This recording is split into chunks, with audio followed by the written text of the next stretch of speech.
তো চলে এসেছি মুভি রিকমেন্ডেশন এর নেক্সট এপিসোড নিয়ে, যেখানে আমি তিনটে থ্রিলার নিয়ে কথা বলবো। প্রথম থ্রিলারটা তো সিনেমায় দেখাচ্ছে যে সংজু বলে একজন রয়েছে, সে নোবেলিস্ট হতে চায়। যতদিন না তার নোবেল পাবলিশ হচ্ছে সে অড জবস করে। তো এরকম একটা ডেলিভারি করতে গিয়ে সে নিজের পুরনো বন্ধুর সাথে দেখা হয়, যার নাম হচ্ছে কি হাইমি। তো হাইমি বলে যে আমি এরকম একটা ট্রিপে যাচ্ছি, তো তুমি আমার অ্যাপার্টমেন্টে রোজ আসবে এবং আমার বিড়ালকে খাবার খাওয়াবে।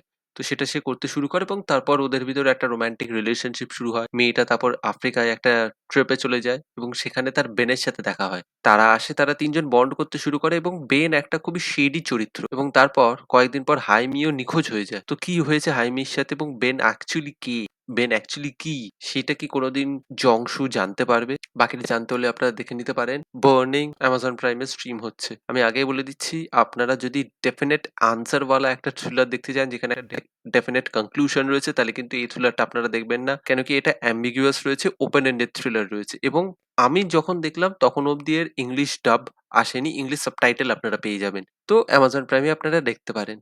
সেকেন্ডটা হচ্ছে যারা টাইম ট্রাভেল সিনেমা পছন্দ করে তাদের জন্য। সিনেমা দেখা যাচ্ছে প্যারিসের মা একদিন ড্রাইভ করতে করতে হঠাৎ করে সিজার অ্যাটাক হয় এবং সে মারা যায়। প্যারিস সেই জিনিসটার সাথে কোপ আপ করতে পারছে না।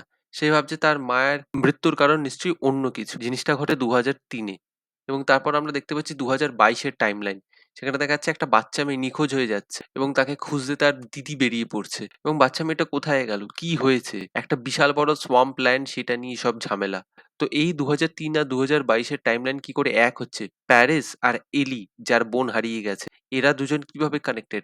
বাকিটা জানতে হলে আপনারা দেখে নিতে পারেন জিও হটস্টারে কার্ডো লেক। দেখুন, টাইম ট্রাভেল নিয়ে সিনেমা হলেও একটু প্রেডিক্টেবিলিতে ভোগে, কিন্তু সিনেমাটা কিন্তু টান টান। 103 মিনিট মতনের রান টাইম, আপনাকে গ্লুড রাখবে। এবং এখানে লাস্টের দিকে এন্ডিংটা কিন্তু একটু স্যাড, তো সেটা জেনে আপনারা সিনেমাটা দেখতে যাবেন। আইরিসের ছেলে একটা পাহাড় চূড়ো থেকে পড়ে গিয়ে মারা গিয়েছে। আইরিস সেই দুঃখটা কোনোভাবেই সামলে উঠতে পারছে না।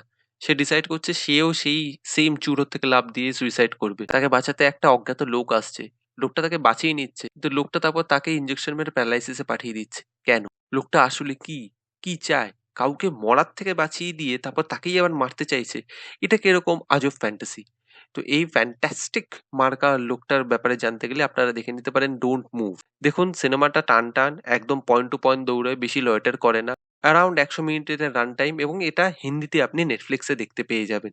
তো আপনারা যদি এরকম একটা সার্ভাইভাল থ্রিলার দেখতে চান, যেটা জনরার সাথে ট্রু থাকে, একদম লাইনে দৌড়ায় এবং বেশি লয়টার করবে না, তা আপনারা দেখে নিতে পারেন ডোন্ট মুভ। নেটফ্লিক্সে হিন্দিতে স্ট্রিম হচ্ছে।